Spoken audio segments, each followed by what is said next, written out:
3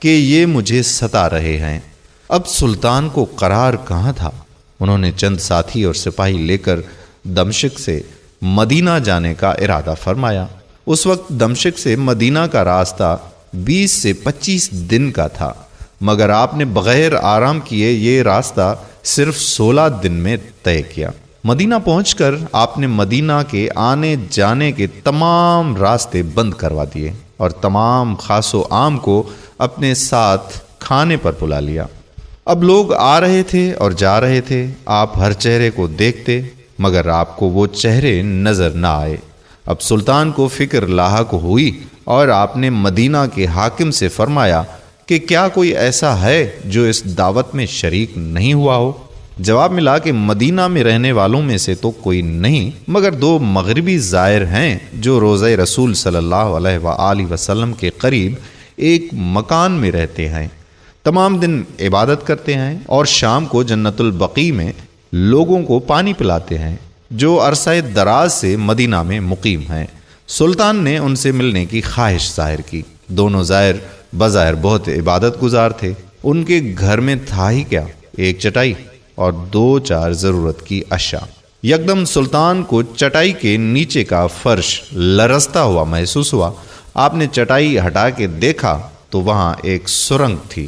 آپ نے اپنے سپاہی کو سرنگ میں اترنے کا حکم دیا۔ وہ سرنگ میں داخل ہوئے اور واپس آ کر بتایا کہ یہ سرنگ نبی پاک صلی اللہ علیہ وآلہ وسلم کی قبر مبارک کی طرف جاتی ہے۔ یہ سن کر سلطان کے چہرے پر غیظ و غضب کی کیفیت طاری ہوئی۔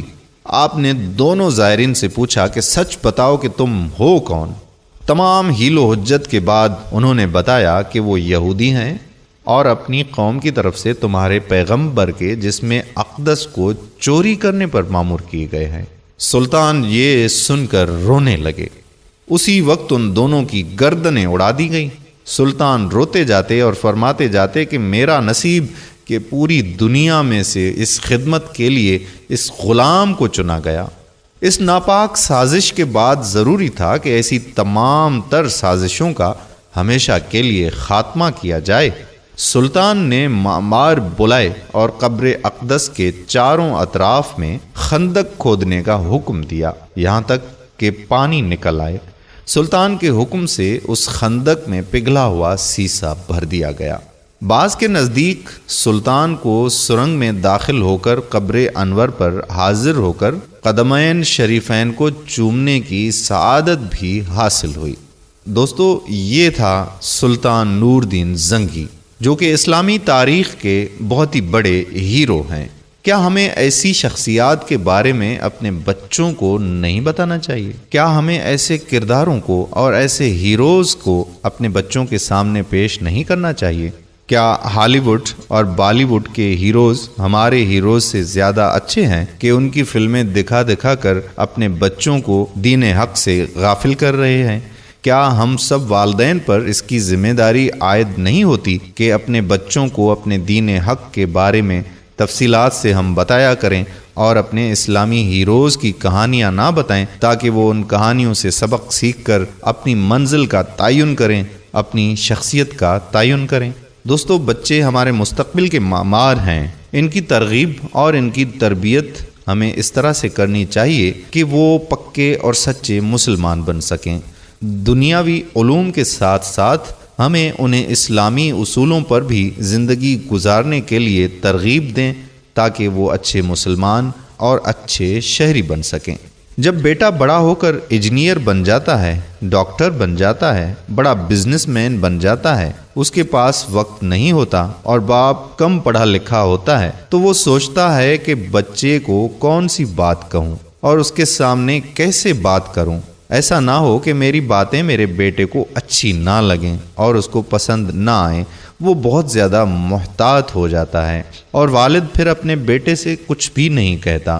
لیکن جب بچہ بڑا ہو کر عالم دین بنے اور اسے اسلام کی شناس ہو اور اسلام کی ترغیب دی گئی ہو، تو وہ بڑا ہو کر جب عالم بنتا ہے اور اسلام پر چلتا ہے، تو وہ بچہ سوچتا ہے کہ والدین کے سامنے میں کیسے بات کروں، کہیں میرا لہجہ ان کے ساتھ خراب نہ ہو، کہیں میں گنہگار نہ بن جاؤں، کہیں میں اپنی جنت نہ کھو بیٹھوں، کہیں میں اپنے راستے سے نہ ہٹ جاؤں، اور وہ احترام کی حدود میں رہتے ہوئے اپنے والدین سے بات کرتا ہے۔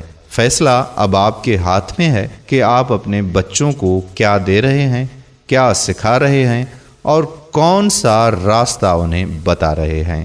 دوستو، ویڈیو اگر زیادہ لمبی ہو گئی ہو تو معذرت چاہتا ہوں، لیکن مجھے امید ہے کہ آپ کو یہ ویڈیو ضرور پسند آئی ہوگی۔ پسند آئی ہے اور آپ عاشق رسول صلی اللہ علیہ وآلہ وسلم ہیں تو اسے شیئر کیجئے تاکہ دوسروں تک بھی اس کردار کے بارے میں یہ معلومات پہنچ سکے۔ اچھی بات آگے پھیلانا بھی صدقہ ہے۔ جاتے جاتے آپ سے آخر میں وہی گزارش کرنا چاہوں گا کہ اگر آپ نے ابھی تک ہمارا یوٹیوب چینل راہ حیات سبسکرائب نہیں کیا تو ابھی سے سبسکرائب کر کے بیل آئیکن پر بھی کلک کر دیں تاکہ ایسی مزید معلوماتی ویڈیوز کا نوٹیفیکیشن آپ کو ملتا رہے۔